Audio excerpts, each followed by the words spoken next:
an open pasture, had we known the day of God's judgment. Somebody, well, I don't believe that there's going to be a judgment. A lot of them didn't believe it's going to have an 8-point-something earthquake in San Diego either. A lot of them didn't believe that they were going to have a snowstorm in Wasco on the last day of February, next to the last day of February. But we did. Hailstorm, snowstorm. We were last night and something. No. But listen to what it said. Because he hath appointed a day. Oh, well, no, we are too arrogant, too ignorant to believe that there's a day. We had rather hold on to our religious superstitions and our religious fears than we had to embrace the truth that will make us free. Because he hath appointed a day in which he will judge the world in righteousness. Now, the judging of this world. It's not talking about the matter, the 96 base elements of the earth. It's talking about the kingdoms, the governments. You know, the Bible says that there's going to be a day and an hour whenever man can no longer judge himself, and our economy is going to fail worldwide.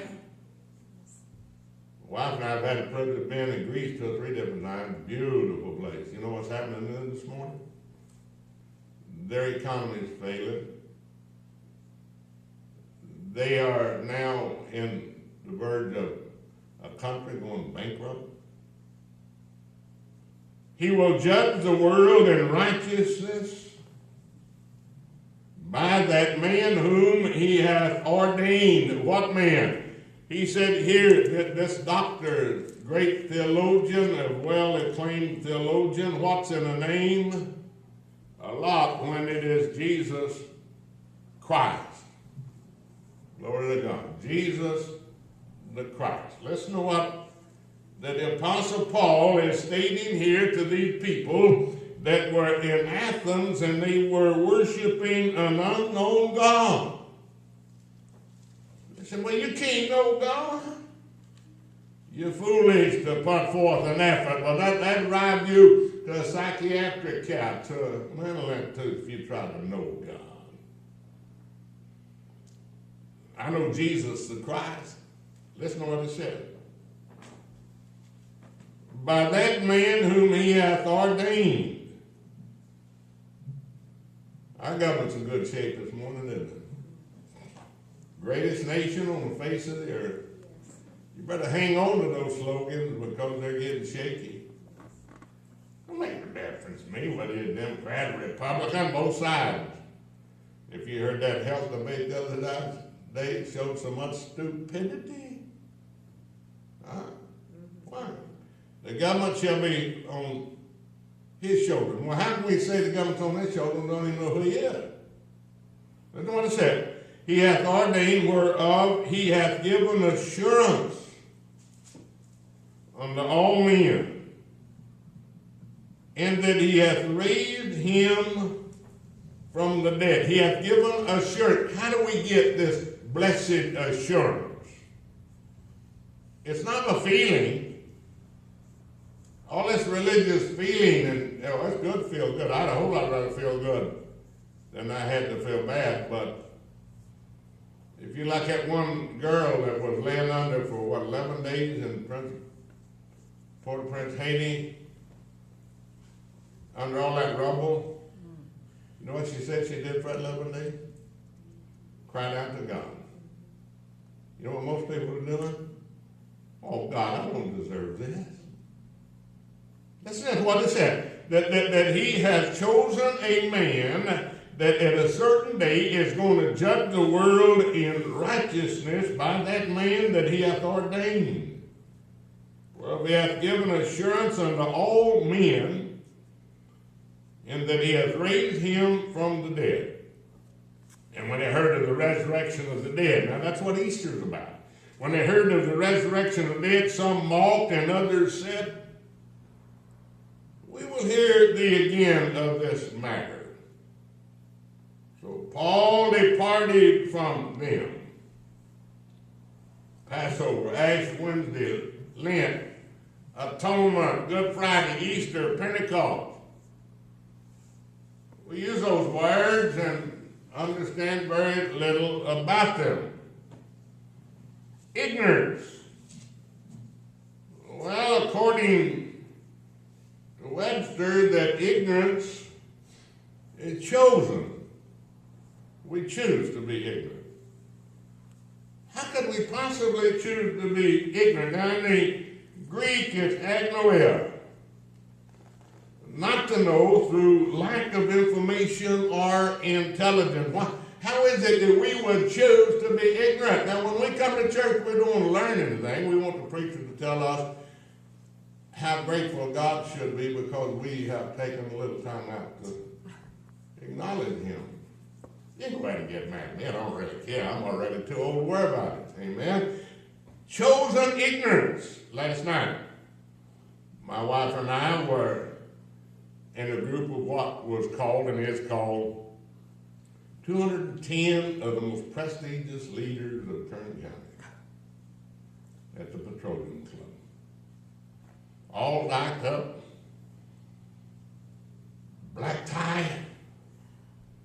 My picture and the other 9 were on the wall. Lisa Green's husband, the lady that just won the big battle, and our next district attorney, her husband is the CEO of Grimway Farm. He got up and he gave a little talk about how he had got to where he is, because now he sat down and he said, you know, now I am in your prestigious group. I don't know what I'm doing here. I guess you know what you're doing.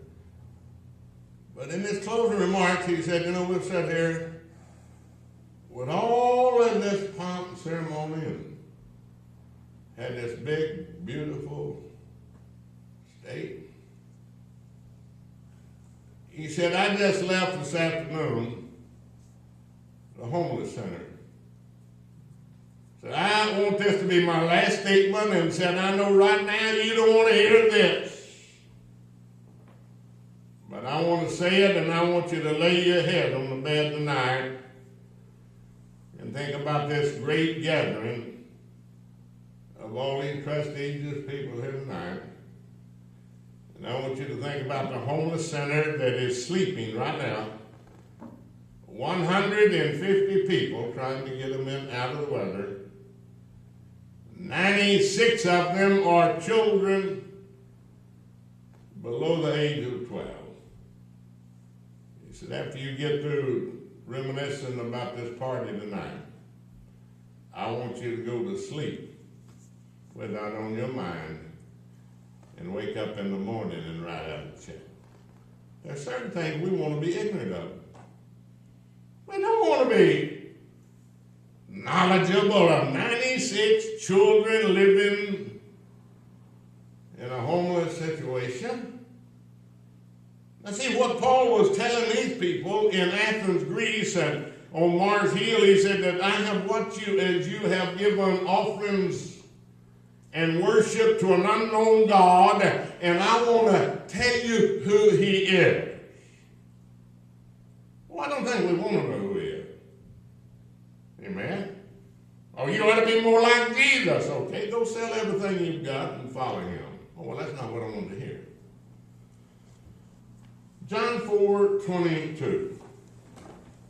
Very familiar. And remember, we're trying to go through 40 days of Lent. You said, well, we don't believe in that. Don't make everybody believe in it. We're going to go through 40 days of preparation for Easter. That's the calendar. In John 4:22, very familiar, Jesus is talking to a woman of Samaria, and he's telling this woman, he said, I understand your religion, the Phoenician doctrine, totally and completely. And he said, you worship you know not what. You don't know what you worship. I wonder how many of these colleagues